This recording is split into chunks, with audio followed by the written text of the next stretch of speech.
Waalaikumsalam warahmatullahi wabarakatuh. Selamat pagi kawan-kawan. Pagi. Pertama, marilah kita panjatkan puji syukur kehadirat Tuhan Yang Maha Esa, karena atas berkat rahmat-Nya lah kita dapat berkumpul untuk menyaksikan presentasi pada pagi hari ini. Perkenalkan, nama saya Junita Salma sebagai moderator untuk memandu jalannya presentasi pada kesempatan kali ini. Adapun presentasi yang akan dilaksanakan oleh kelompok 6 dengan tema perkembangan sistem pendidikan di Indonesia. Sebelum itu izinkan kelompok 6 untuk memperkenalkan dirinya terlebih dahulu. Baik, perkenalkan, nama saya Barolah Hasaputri dengan NIM M1011251004. Saya Nabila Putri dengan NIM M1011251036. Saya Rini Saulia dengan NIM M1011251009. Saya Jani Fitri dengan NIM M1011451006. Baik, untuk mengawali presentasi, saya persilakan kepada kelompok 6 untuk menyampaikan materinya.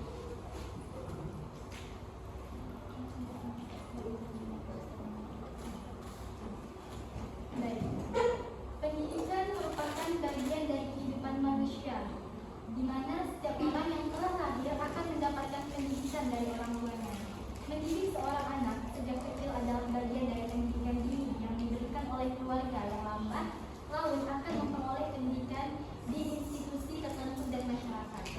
Sejak kemerdekaan 1945, pendidikan di Indonesia terasa berkembang mengikuti perubahan sosial, ekonomi, dan politik.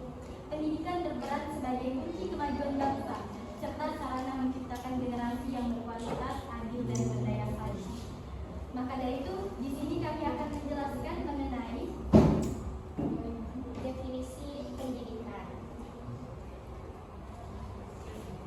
menurut BPET dan kawan-kawan pada tahun 2022, secara umum pendidikan adalah usaha sadar dan berencana untuk mewujudkan suasana belajar serta proses pembelajaran agar peserta didik secara aktif mengembangkan potensi dirinya. Nah, jadi perlu diketahui teman-teman bahwa melalui pendidikan ini, individu diarahkan untuk mengasah kemampuan intelektual, emosional, sosial, dan spiritual guna membentuk kepribadian yang lebih mandiri.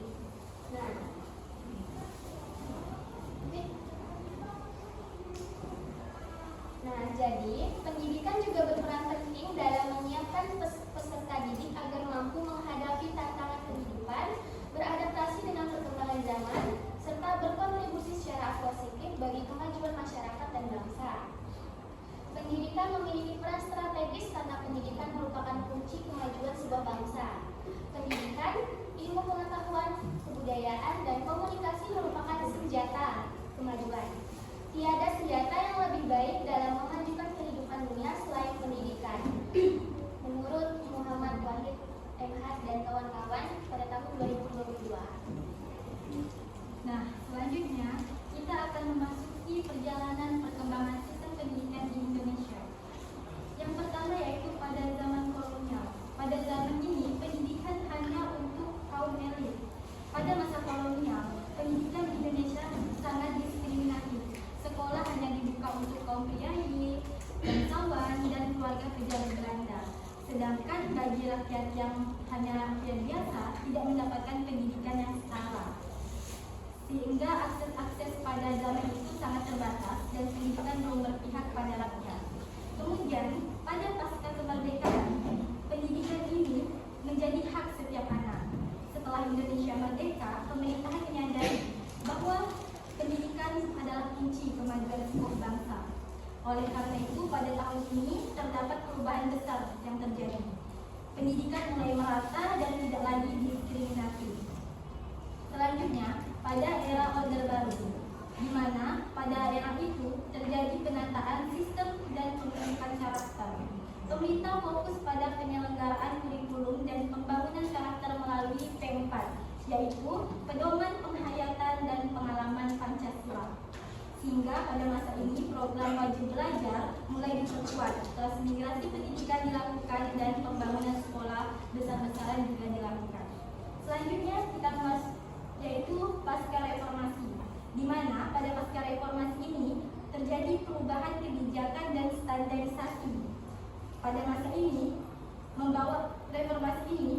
sistem pendidikan menuju arah yang lebih terbuka.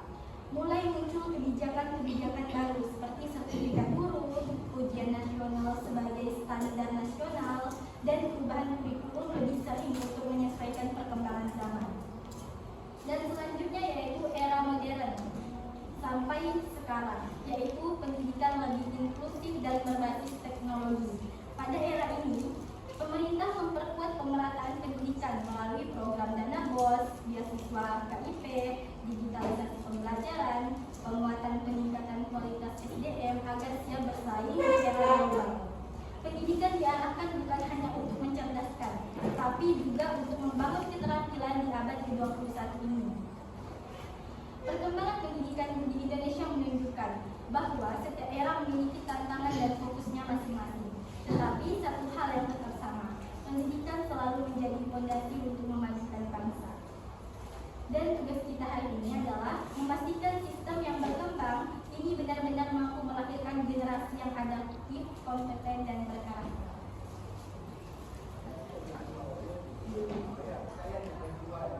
Selanjutnya, ada faktor-faktor yang mempengaruhi rendahnya kualitas atau sistem pendidikan di Indonesia. Yang pertama, faktor internal. Di situ ada metode pembelajaran yang monoton. Maksudnya, metode pembelajaran yang monoton ini berarti tidak ada perubahan dan inovasi. Dengan kata lain, metode ini dilakukan begitu saja, tidak ada perbedaan saat menyampaikan materi. Yang kedua, ada sarana dan prasarana kurang memadai. Indonesia sebagai negara yang berkembang tentu saja masih banyak yang perlu dibangun dan disempurnakan, termasuk dalam penyempurnaan sarana dan prasarana pendidikan. Yang ketiga, ada rendahnya prestasi siswa. Inti dari sebuah pendidikan adalah proses belajar itu sendiri. Proses belajar tentu sangat berpengaruh terhadap prestasi siswanya. Yang keempat, ada kurangnya profesionalisme guru.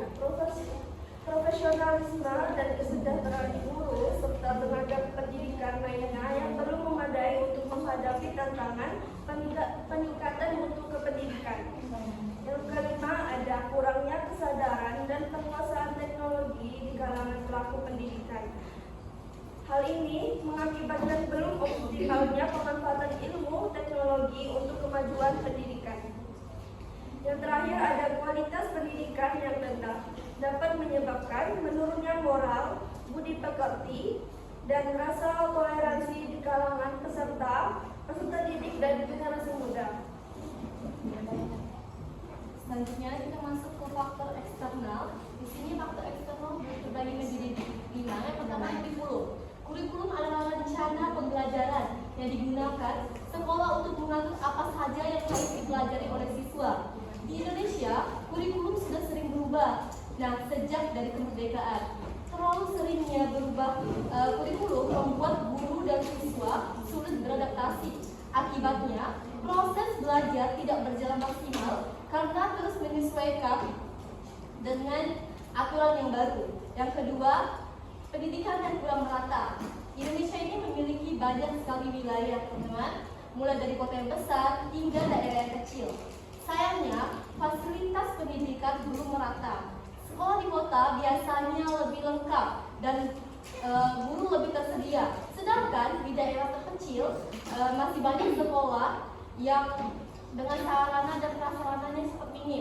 Ketidakmerataan ini membuat kualitas pendidikan berbeda-beda. Nah, yang ketiga, penempatan guru. Masih banyak sekali ditemukan guru yang mengajar tidak sesuai pada bidangnya, tidak sesuai pada keahliannya. Nah, guru yang seharusnya, misalnya guru yang seharusnya di bidang kimia, tapi mengajar di bidang matematika. Nah, penempatannya tidak tepat seperti ini membuat proses belajar kurang efektif karena guru tidak menguasai materi dengan mendalam. Nah, yang keempat, rendahnya kualitas guru. Guru memiliki peran yang sangat penting karena mereka yang berhadapan dengan murid secara langsung gitu. Nah, namun masih ada guru yang kemampuannya mengajarnya belum optimal, baik dari penguasaan materi ataupun metode pembelajarannya.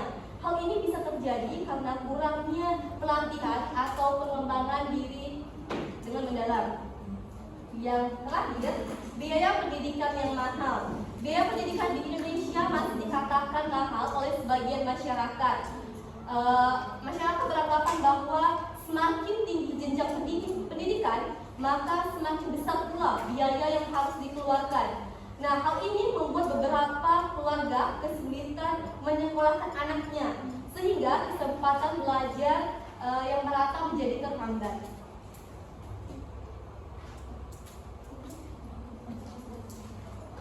Terima kasih atas materinya. Di sini kami membuka sesi tanya jawab dalam hitungan 3. Kelompok 6 hanya menampung 4 pertanyaan.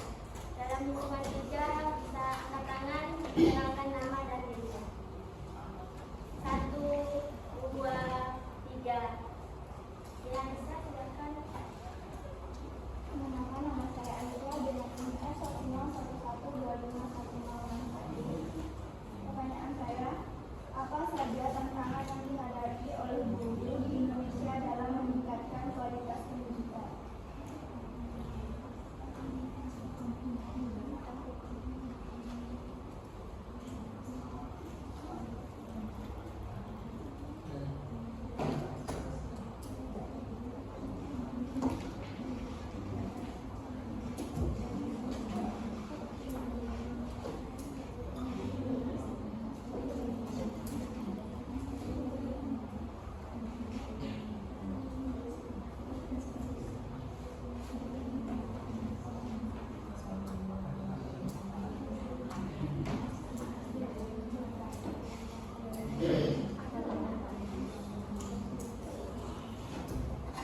Dari untuk pertanyaan kedua, 3, 2, 1. Ulang. 3, 2, 1. Sama semua ya? Ulang.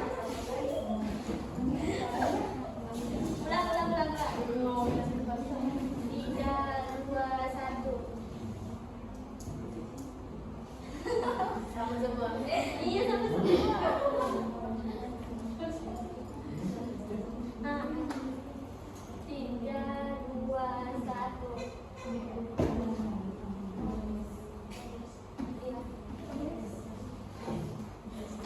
Baik, terima kasih atas kesempatannya. Perkenalkan, nama saya Bella Madani dengan NIK F1011251031. Sebelumnya boleh minta tolong perspektif sebelumnya. Nah, jadi di sini kalian akan menyinggung tentang faktor eksternal, yaitu bagian yang biaya pendidikan yang mahal. Jadi dari masalah yang kalian sebutkan tadi, karena biaya pendidikan yang mahal, jadi orang tua tuh kesulitan untuk menyekolahkan anaknya, kan?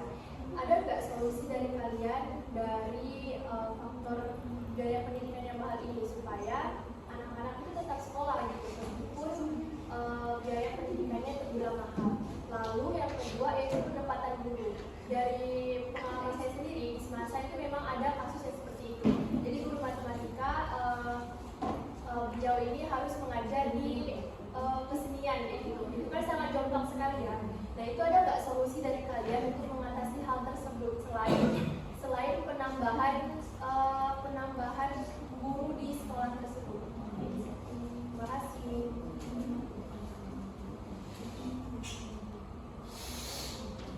Ya, untuk pertanyaan ketiga, 3, 2, 1. Ya, silakan Alexa. Terima kasih moderator.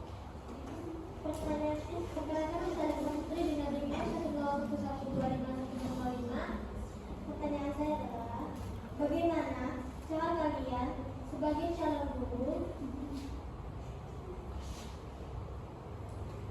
mengatasi faktor internal agar dapat kalian terapkan pada siswa kalian nanti?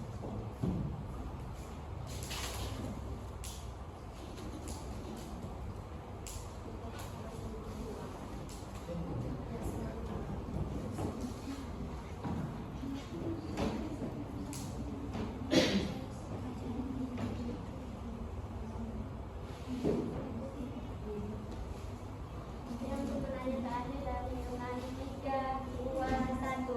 Ezi, kamu nanya. 3, 2, 1.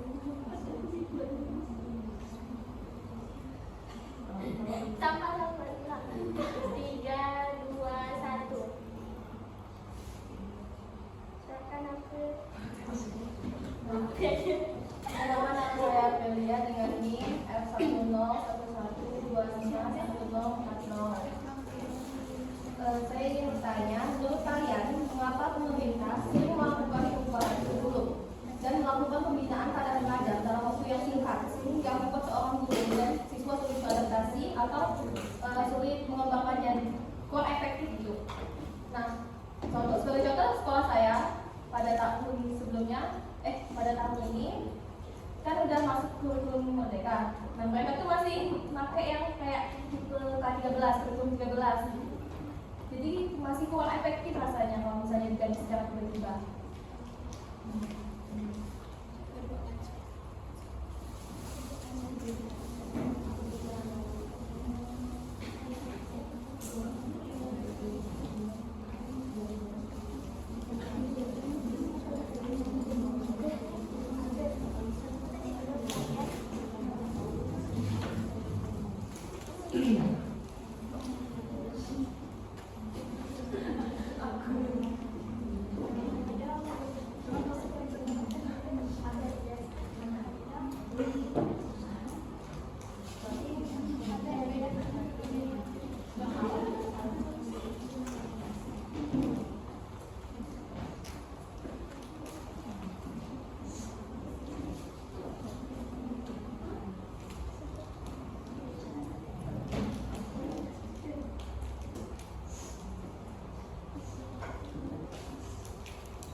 yang belum belum pandai pakai akses itu, terus serta perbedaan kemampuan dan latar belakang siswa yang membuat proses belajar itu lebih kompleks. Ada yang mau menambahkan?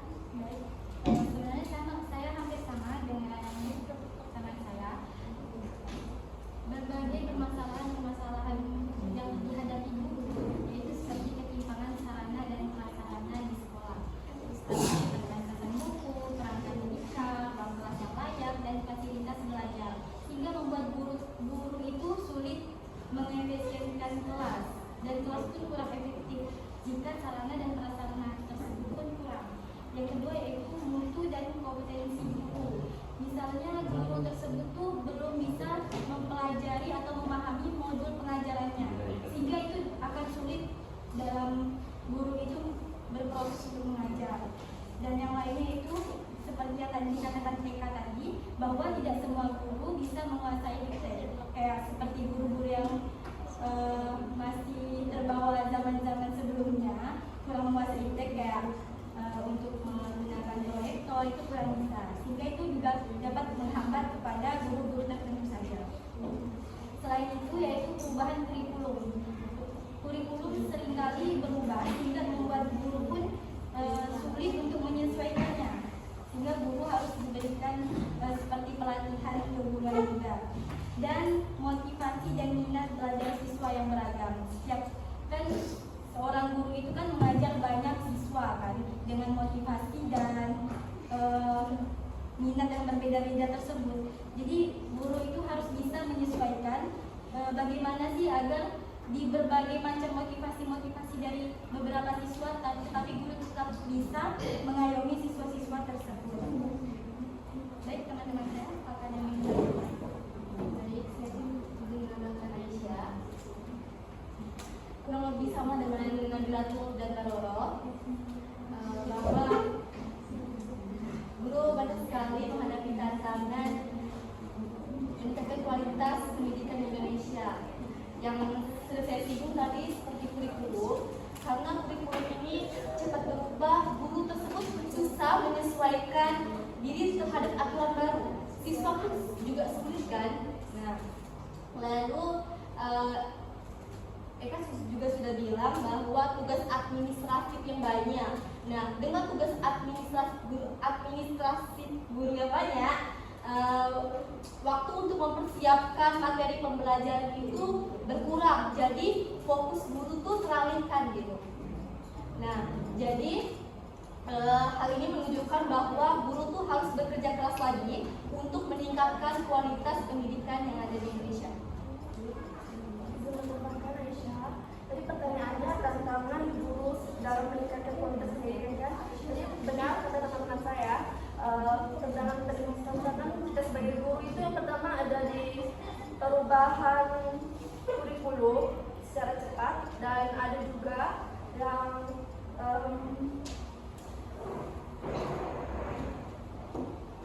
keterbatasan sarana dan prasarana. Dan menurut saya ada juga tantangan kita harus menghadapi karakter anak-anak ya, siswa-siswa gitu yang berbeda-beda gitu. Entah dia ada yang nakal lah atau baik sebagainya gitu. Jadi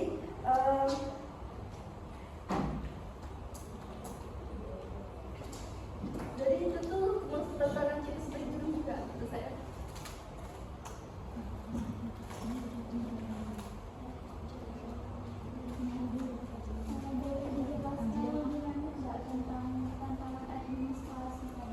Boleh.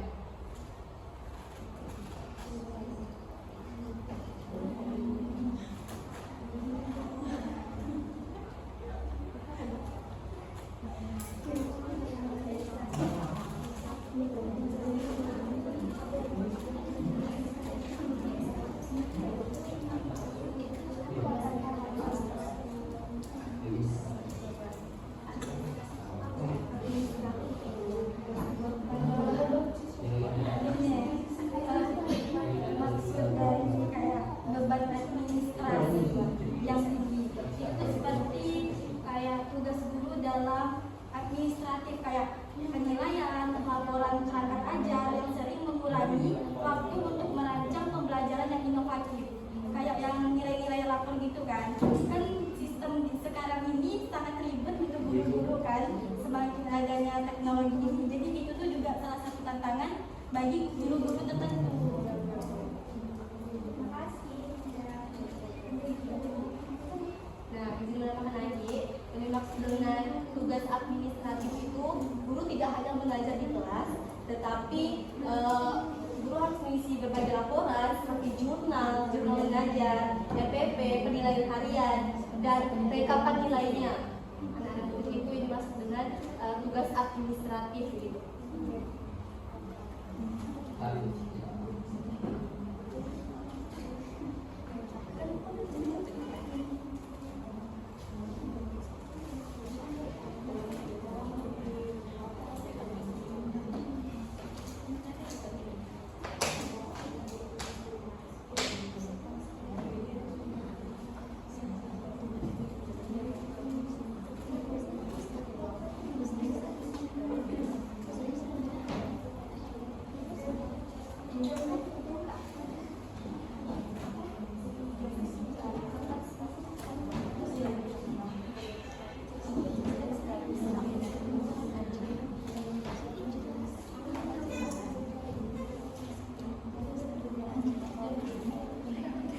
Selanjutnya saya akan menjawab pertanyaan dari Helda. Pertanyaannya tadi, solusi untuk faktor biaya pendidikan yang mahal dan faktor penempatan guru. Nah, menurut saya, masalah biaya pendidikan yang tinggi sebenarnya dapat dikurangi jika sekolah dan pemerintah itu memperketat pengawasan. Dan mungkin dari pemerintah bisa mengadakan beasiswa. Teman-teman saya, Baik, izin menambahkan Helda untuk cara mengatasi di mana solusi untuk faktor biaya pendidikan yang mahal dan faktor penempatan guru tanpa menambah guru tadi yang Helda katakan.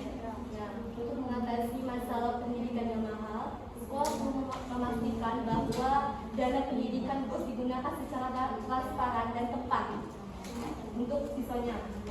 Nah, selain itu dapat ditekankan juga melalui digitalisasi administratif, pengurangan kegiatan yang tidak esensial. Nah, serta pemberian keringanan atau subsidi potongan kepada siswa yang kurang mampu. Itu sarannya. Terus solusi untuk penempatan guru tanpa menambah guru, yaitu mengoptimalkan distribusi guru yang sudah ada melalui rotasi atau redistribusi berdasarkan kebutuhan sekolah. Nah, jadi guru juga diberi pelatihan lintas bidang agar mampu mengampu 2 mata pelajaran tadi. Dibimbing dulu. Saya ingin menambahkan juga untuk solusinya Eka nemu 3 yaitu dari pemerintah, mahasiswanya sendiri atau anaknya sendiri, sama untuk orang tua. Nah, kalau untuk pemerintah ini lebih menambah dan memperluas beasiswa serta program bantuan seperti KIP dan BOS. Nah, kalau untuk mahasiswanya atau anaknya, kita itulah harus mengikuti program yang diikuti oleh pemerintah itu, kayak ikut KIP sama ikut BOS. Nah, untuk orang tuanya perlu mengatur keuangan juga agar ada alokasi dana pendidikan, serta orang tua ini perlu mendorong anaknya untuk memanfaatkan beasiswa itu, jangan malah digunakan ke hal-hal lain. Jangan digunakan buat beli HP, buat beli baju. Gunakanlah bantuan ibu tuh buat keperluan, misalnya kayak buat laptop, buat kuliah kan, terus buat yang beli buku. Nah, gitu. Baik, izin menambahkan. Untuk penempatan guru, kan seringnya yang kita temui guru tersebut lulusan bahasa Indonesia, tetapi ketika di sekolah kekurangan guru matematika, guru tersebut merangkap 2 mata pelajaran juga. Jadi sebenarnya itu pemerintah dapat melakukan solusi, yaitu dengan memperketat proses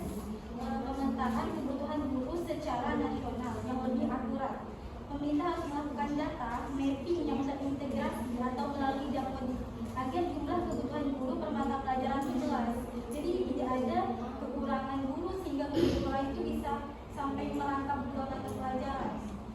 Dan rekrutmen guru berbasis kompetensi dan bidang studi, yaitu hampir sama seperti tadi. Seleksi yang kita tahu yaitu seleksi ASN, P3K itu maupun CPNS harus memastikan guru hanya diterima untuk mata pelajaran yang sesuai dengan ijazah.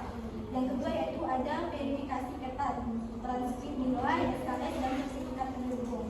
Sebenarnya ini kembali lagi kepada proses penerimaannya, karena disitulah guru-guru yang sesuai mata pelajaran yang dibutuhkan itu digunakan. Tapi yang kita ketahui sekarang kan di ASN itu guru yang tidak sesuai dengan mata pelajaran itu tidak akan diterima kan. Jadi pemerintah itu sudah melakukan sebisa mungkin, tinggal kita lihat saja bagaimana ke depan.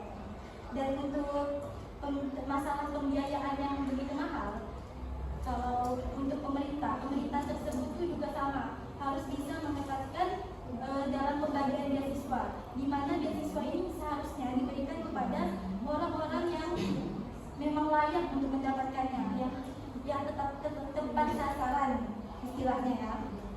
Namun sekarang ini masih kita ketahui bahwa perolehan beasiswa itu masih belum tepat ya. Terkadang ada mahasiswa atau siswa yang kebutuhannya sudah memadai tetapi tetap memperoleh. Jadi itu harus kembali lagi kepada pemerintah dalam proses penerimaannya.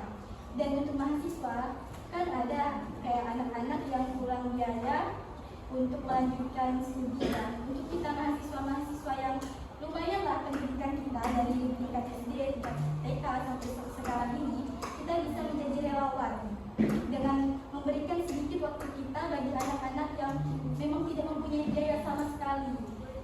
Kalau mereka yang seperti tidak sekolah itu, karena kalau beasiswa kan diberikannya kepada kami yang sekolah ini kan, dan untuk mereka yang seperti kurang mampu untuk biaya sekolah itu bisa kita menjadi relawan.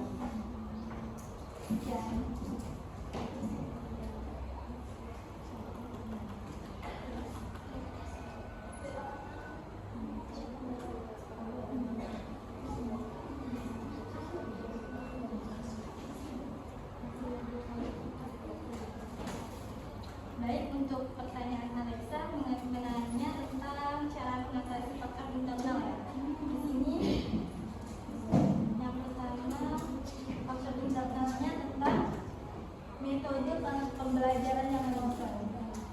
Jadi kita sebagai calon guru sudah pasti tahu lah ya apa yang harus kita lakukan jika metode pembelajaran tersebut masih monoton, yaitu dengan cara menggunakan metode-metode yang variatif seperti diskusi, project, program learning, eksperimen, dan kolaboratif, sehingga dapat bisa menarik minat-minat siswa.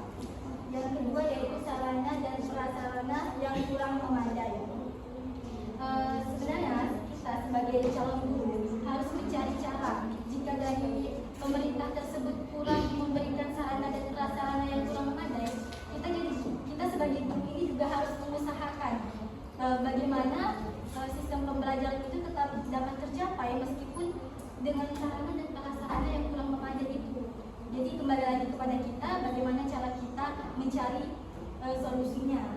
Dengan misalnya dengan alat yang ada, kita membuat media yang sederhana dan kreatif dan memanfaatkan barang-barang kita sebagai alat pembelajaran. Yang ketiga yaitu mengatasi rendahnya prestasi siswa. Nah, kita sebagai calon guru sudah tugas dan tanggung jawab kita dalam mengatasi rendahnya prestasi siswa, yaitu dengan cara memberikan pendampingan belajar sesuai kemampuan masing-masing siswa tersebut dan menerapkan pembelajaran yang berpusat pada siswa, memberikan motivasi, pujian, dan penguatan positif agar siswa percaya diri. Selanjutnya yaitu tentang kurangnya profesionalisme guru. Nah, ini kembali lagi kepada diri kita masing-masing sebagai calon guru. Alangkah baiknya jika kita itu melaksanakan segala sesuatu yang diamanahkan kepada kita dengan baik. Selain itu, kita sebagai calon guru juga bisa menambahkan pengetahuan kita untuk agar kita kayak lebih profesional dan bisa mengajarkan siswa-siswa tersebut, yaitu dengan cara mengikuti pelajaran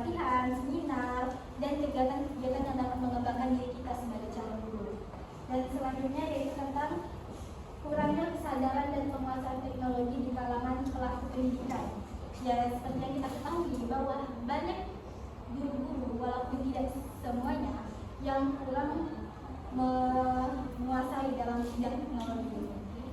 Tetap semua itu kembali kepada kita, yaitu dengan cara mengikuti pelatihan yang dapat menambahkan pengetahuan kita untuk dapat menggunakan teknologi tersebut. Selanjutnya itu kualitas pendidikan yang rendah. Nah, kalau kita sebagai guru masih merasa bahwa kualitas pendidikan yang kita lakukan ini masih rendah, maka kita harus bisa memperkuatnya dengan cara memperkuat pendidikan karakter yang disiplin, tanggung jawab, kerjasama, dan toleransi, serta menerapkan pembelajaran yang menumbuhkan keterampilan pada abad ke-21 ini seperti kreativitas, kolaborasi, komunikasi, dan berpikir kritis. Silakan teman-teman saya.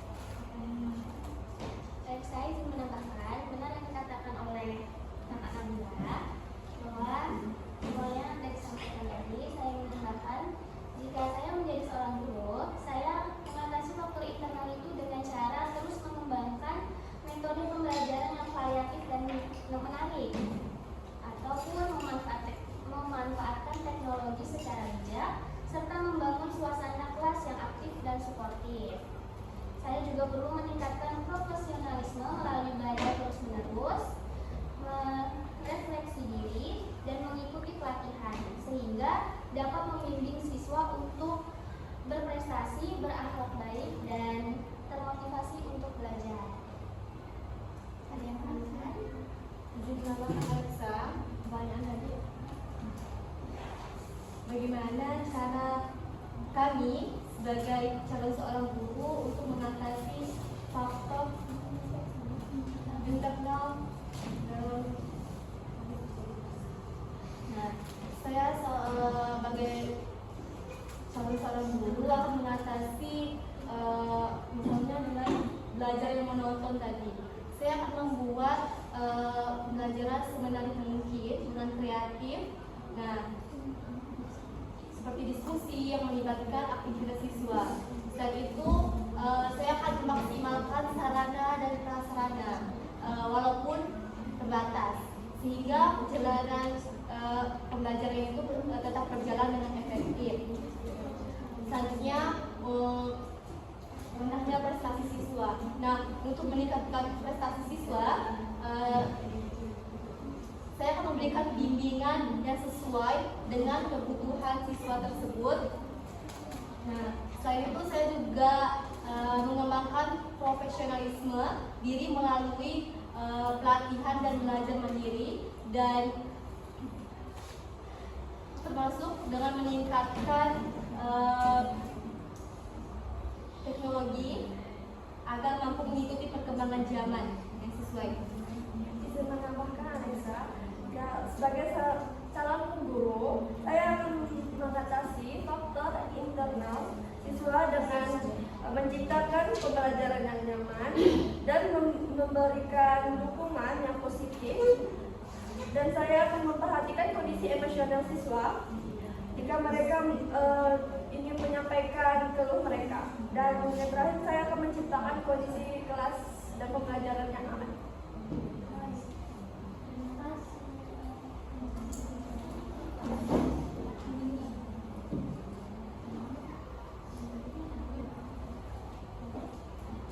Baik, pertanyaan terakhir, saya akan menjawab pertanyaan dari April.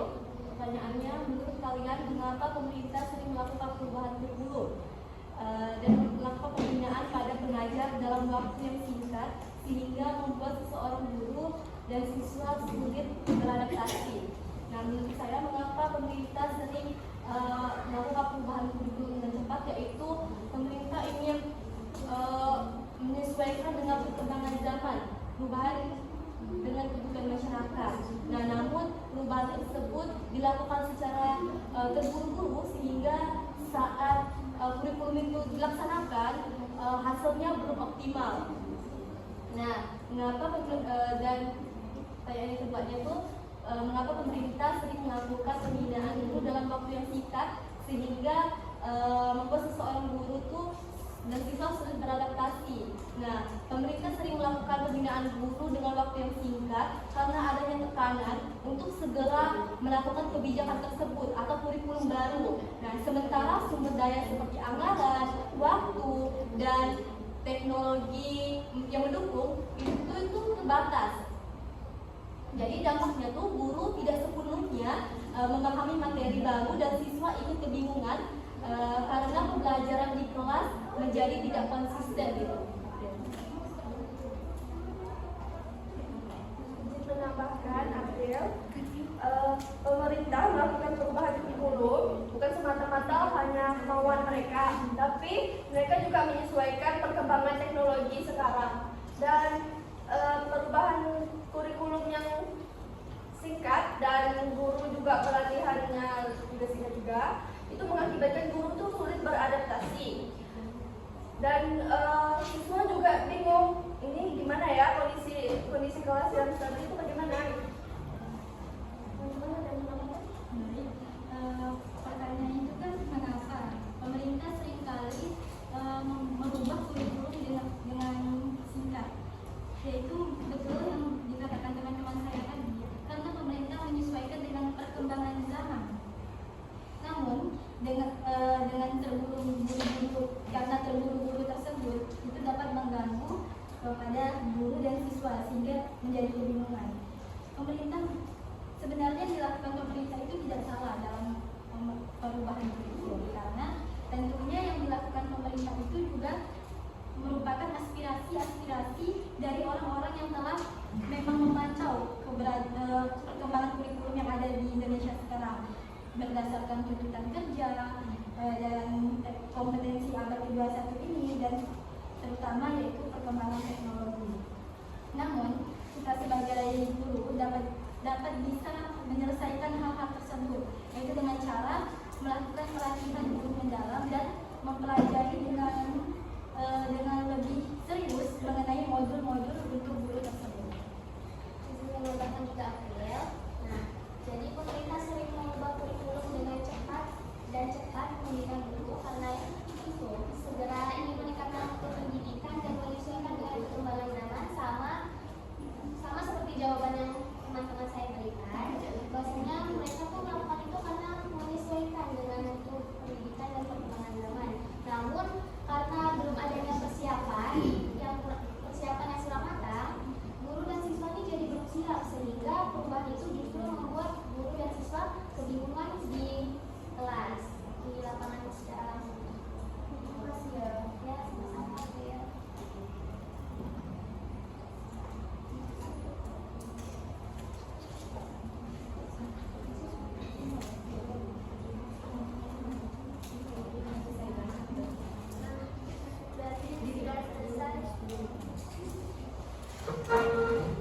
Sudah selesai presentasi dan sesi tanya jawab pada presentasi kali ini. Kita lanjutkan dengan sesi kumpulan. Nah, jadi berdasarkan materi yang telah kami jelaskan dan kami sampaikan, kami menyimpulkan bahwa pendidikan adalah proses sadar dan terencana untuk mengembangkan potensi peserta didik secara intelektual, emosional, sosial, dan spiritual. Pendidikan juga berperan penting sebagai kunci kemajuan bangsa dan pembentukan keadilan sosial. Perjalanan perkembangan sistem pendidikan di Indonesia menunjukkan adanya perubahan besar dari masa ke masa, seiring dengan dinamika sosial, politik, dan budaya bangsa.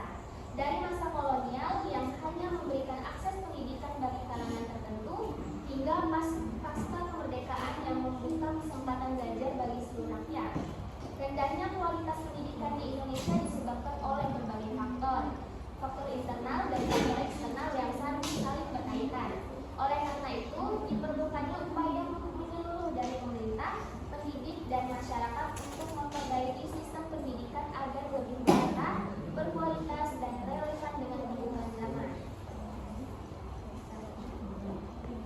Baik, saya memberikan saran kepada pemerintah diharapkan terus meningkatkan kualitas sistem pendidikan melalui pemerataan fasilitas, penyempurnaan kurikulum, serta peningkatan kesejahteraan dan kompetensi guru. Kepada pendidik atau guru diharapkan mampu mengembangkan metode pembelajaran pembelajaran yang kreatif, inovatif, dan relevan dengan perkembangan zaman. Kepada peserta didik, diharapkan memiliki kesempatan semangat belajar yang tinggi, mampu beradaptasi dengan teknologi, serta menanamkan nilai sikap tanggung jawab dan disiplin. Kepada orang tua, diharapkan lebih memperhatikan pendidikan anak dengan memberi dukungan moral, motivasi, dan lingkungan belajar yang kondusif. Dan yang terakhir, kepada masyarakat, diharapkan berperan aktif dalam mendukung pendidikan melalui kegiatan sosial, budaya, dan lingkungan yang membentuk karakter serta nilai-nilai positif bagi generasi muda. Baik, terima kasih kepada kelompok 6 atas penyampaian materi yang sangat bagus. Dan maaf kepada teman-teman yang belum terpilih untuk bertanya dan bisa bertanya di minggu selanjutnya. Semoga materi yang disampaikan bermanfaat. Selebihnya saya mohon maaf. Wassalamualaikum warahmatullahi wabarakatuh.